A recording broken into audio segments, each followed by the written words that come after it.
Hare Krishna, Radhe Radhe. Welcome to my channel Laddu Gopal की सेवा ज्ञान भक्ति। कैसे आप सभी लोग, आशा रखती हूँ अच्छे होंगे। साल 2025 चल रहा है, अक्षय तृतीया आने वाली कब है, सबको थोड़ी बेचैनी होगी ना, क्योंकि भाई हमारे ठाकुर जी का त्यौहार आने वाला है। और जब भी हमारे ठाकुर जी से रिलेटेड कोई भी त्यौहार, कोई भी अवसर हमें मिलता है, हम उसे नहीं छोड़ते। तो जी हाँ, 2025 में अक्षय तृतीया 30 अप्रैल को है और बुधवार पड़ रहा है।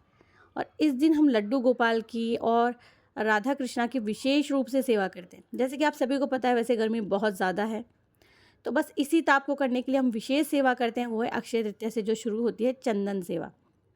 तो इस दिन लड्डू गोपाल की विशेष पूजा करते हैं, उन्हें तुलसी और जनेऊ अर्पित करते हैं, मीठे मीठे फल अर्पित करते हैं, भोग अर्पित करते हैं। तो चलिए, अक्षय तृतीया कैसे मनाएं, इस वीडियो में हम जानकारी लेने वाले हैं। सर्वप्रथम हम सभी के घरों में एक सेवा पाई जाती है, और अभी तो सभी के घरों में, वो है लड्डू गोपाल की सेवा। तो लड्डू गोपाल जी को सुबह में पंचामृत से स्नान करवा लें, या फिर आप फलों के रस से स्नान करवा लें। उन्हें तुलसी दल अर्पित करें और तिल डालकर स्नान करवा सकते हैं, और उनकी पूजा करें। फूलों से उन्हें सजाएं ताकि ठंडा ठंडा उनको महसूस हो, उनको शीतलता मिले। भोग में आप ऋतु फल और जिन फलों की तासीर ठंडी है, सत्तू का भोग ज़रूर से लगाएं। आप उन्हें मीठा दूध भी पिला सकते हैं ठंडा करके। लड्डू गोपाल को उनकी मीठी मीठी जितनी भी मिठाइयाँ हैं, उनको जो पसंद है, उनका भोग लगाएं। घी का दीपक जलाएं, मंत्र जाप करें। कहते हैं कि ये जो अक्षय तृतीया है, आप इसका व्रत रखकर पितरों को भी तर्पण कर सकते हैं। तो अक्षय तृतीया पर दान करना बहुत ही शुभ माना जाता है, और जो भी आप दान करते हैं वो अक्षय हो जाता है, अक्षय ही फल प्राप्त करते हैं आप।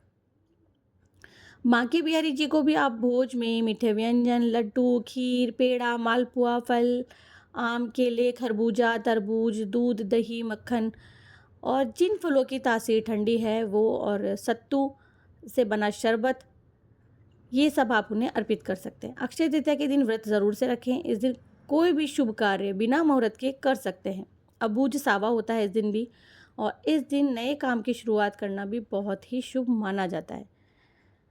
तो भाई, ये तो जानकारी थी अब तक लड्डू गोपाल की सेवा की, और उन्हें भी चंदन ज़रूर से लगाएं। 21 दिनों की जो चंदन यात्रा है वो इसी दिन से शुरू होती है। अगर आप इस 21 दिन सेवा उनकी नहीं निभा पाते हैं, तो आप उनके रोज़ाना माथे पर चंदन लगा सकते हैं। अगर आप पंचांग देखेंगे तो उसमें 30 अप्रैल बुधवार को अक्षय तृतीया के बारे में बताया गया है, आप पढ़ लीजिएगा। वैसे भी कभी ना ख़त्म होने वाले त्यौहार हमारे ठाकुर जी के ही हैं। कहते हैं कि अच्छे कार्यों का फल अनंत काल तक मिलता है। अच्छे कार्य करते हैं, दान करते हैं, पुण्य करते हैं, उन सब का। और लोग इस दिन पूजा करते हैं, दान करते हैं, खरीदारी भी करते हैं। इस दिन कहते हैं कि सोना खरीदना बहुत शुभ माना जाता है, इसीलिए इस दिन भगवान विष्णु और लक्ष्मी जी की भी पूजा का विधान होता है। कहते हैं कि अक्षय तृतीया का जो वास्तविक महत्व है ना, केवल सोना खरीदना ही नहीं है, बल्कि पूजा और दान करना, यानी कि शुभ कार्यों में आत्मिक उन्नति का भी है। इस दिन कहते हैं कि सकारात्मक सोच रखकर किया गया जाप, दान, पुण्य सभी अक्षय फल देता है।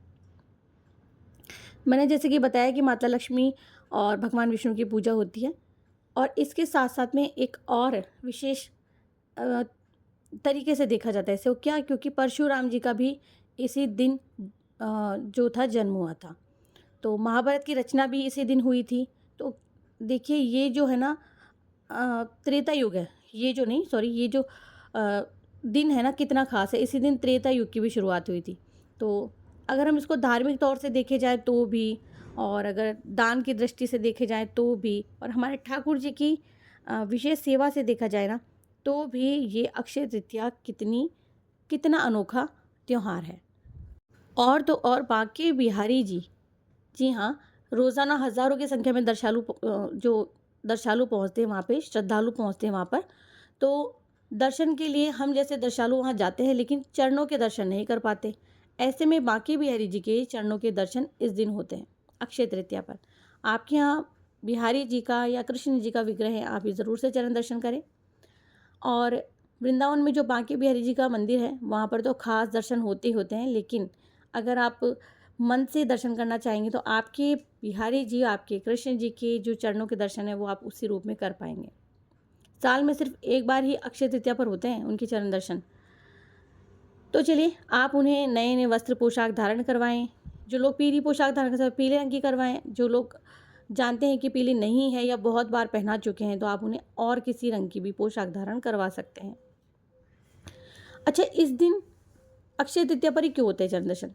तो पौराणिक कथा के अनुसार एक बार करीब 500 साल पहले निधिवन में स्वामी हरिदास जी की भक्ति और साधना से प्रसन्न होकर हमारे बांके बिहारी जी प्रकट हुए थे। तो स्वामी जी की सेवा में हमेशा लगे ही रहते थे, प्रभु की सेवा करते रहते थे। तो उन्हें आर्थिक संकटों का सामना करना पड़ा था। एक बार सुबह में जब स्वामी जी उठे तो उन्हें ठाकुर जी के चरणों में एक स्वर्ण मुद्रा प्राप्त हुई। फिर रोजाना स्वामी जी को ठाकुर जी के चरणों में स्वर्ण मुद्रा मिलने लगी और इसी मुद्रा से वे प्रभु की सेवा और भोग का इंतजाम करते थे। तो जब स्वामी जी को पैसों की किल्लत होती थी तो ठाकुर जी के चरणों से स्वर्ण मुद्रा प्राप्त हो जाती थी। इसीलिए रोजाना बांके बिहारी जी के चरणों के दर्शन नहीं कराए जाते। जैसे कि आप जानते हैं उनके बार बार पर्दा लगाया जाता है, हटाया जाता है, क्यों? वो इसीलिए क्योंकि हमारे बिहारी जी जिससे अगर नैन लग गए ना बस उसी के साथ हो लेते थे। तो बाकी दिनों में बांके बिहारी जी के चरणों को पोशाक से ढके हुए आप देखे पाएंगे। तो चलिए, ये तो थी बांके बिहारी जी के चरण दर्शन के बारे में जानकारी। अब हम बाकी जानकारी लेते हैं।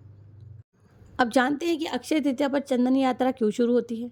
क्योंकि वैशाख का महीना ना अत्यधिक गर्म होता है, बहुत ताप होता है इस महीने में।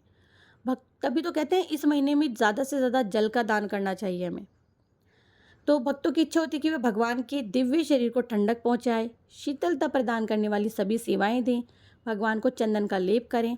ये एक ऐसी लीला है जो भगवान अपने भक्तों के साथ में प्रेम और आस्वादन के लिए करते हैं। तो अक्षय तृतीया वैशाख मास के शुक्ल पक्ष की तृतीया तिथि को मनाई जाती है। चंदन यात्रा 21 दिनों तक चलती है और चंदन यात्रा वृंदावन और जगन्नाथपुरी में भी बड़े धूमधाम से मनाई जाती है। हम जैसे भक्तगण जो है चंदन यात्रा में भगवान की जो प्रतिमा है, भगवान का जो विग्रह है, हमारे जो लड्डू गोपाल उनको चंदन का लेप लगाते हैं और उन्हें इस चिलचिलाती गर्मी से राहत पाने के लिए सेवा देते हैं। चंदन यात्रा के दौरान भगवान को मंदिर से बाहर नहीं निकाला जाता। तो भक्त कीर्तन करते हैं, भजन करते हैं, यज्ञ में भाग लेते हैं।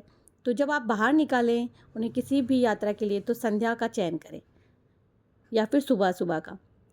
अच्छा, ये जो मतलब 21 दिनों की जो चंदन यात्रा है ना, इसमें क्या होता है, भक्त हमेशा यही पूछते कि हम लोग अगर नहीं कर पाए तो, या कैसे क्या करेंगे, हम लोग ऑफिस जाते हैं। तो मैंने कहा ना कि आप केवल माथे पर यानी ललाट पर लगाकर भी ये सेवा कर सकते हैं। अब बात आ जाती है कि ठाकुर जी की, मैंने पहले भी अपनी पिछली वीडियो में चर्चा कर ली है कि जो फूल बंगले की सेवा है, जो जल क्रीड़ा वाली सेवा है, जो नौका विहार वाली सेवा है या शीतलता प्रदान करने वाली सभी सेवाओं को करने का समय आ गया है। तो अब हमारे ठाकुर जी इंतज़ार थोड़ी करेंगे भाई हम उन्हें कब सेवा देने वाले हैं। तो रोज़ाना आप तरह तरह की लीलाएं करने वाले जो हमारे प्रभु हैं उन्हें शीतलता प्रदान करने वाली सेवा दे सकते हैं। इसके लिए आप सुंदर सुंदर और फूलों का चयन करके उन्हें फूल बंगला बनाकर दे सकते हैं, या आजकल मार्केट में अगर आप देखेंगे तो जूट की या बहुत सारी टाटियाँ बनी हुई मिलती हैं, आप वो लेकर के आ सकते हैं, उन्हें भिगो कर रख सकते हैं पीछे।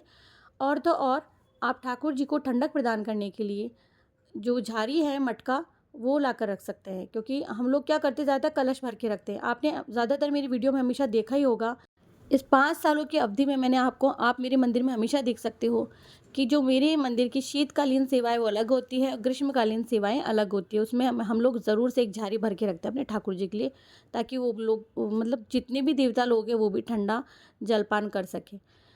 तो भाई मैंने बता दिया है कि फूल बंगले की सेवाएं कब से शुरू हो गई, मैंने आपको कब से बता दिया है, शुरू हो गई हैं वृंदावन में भी। और कोशिश करें कि ठाकुर जी को शीतलता वाली जगह पर बिठाएं, जहाँ सीधी धूप आती हो वहाँ ना बिठाएं, और ठाकुर जी को आप शीतलता प्रदान करने वाली सभी सेवाएं दें। और भी कुछ अगर आपको वीडियो से संबंधित या ठाकुर जी की सेवा से संबंधित प्रश्न करने हैं या कोई और वीडियो आपको चाहिए तो आप मुझे कमेंट सेक्शन में आके कमेंट कर सकते हैं। आप सभी को आने वाले अक्षय तृतीया त्यौहार की ढेर सारी शुभकामनाएं। हमारे ठाकुर जी आप सभी को आशीष दें।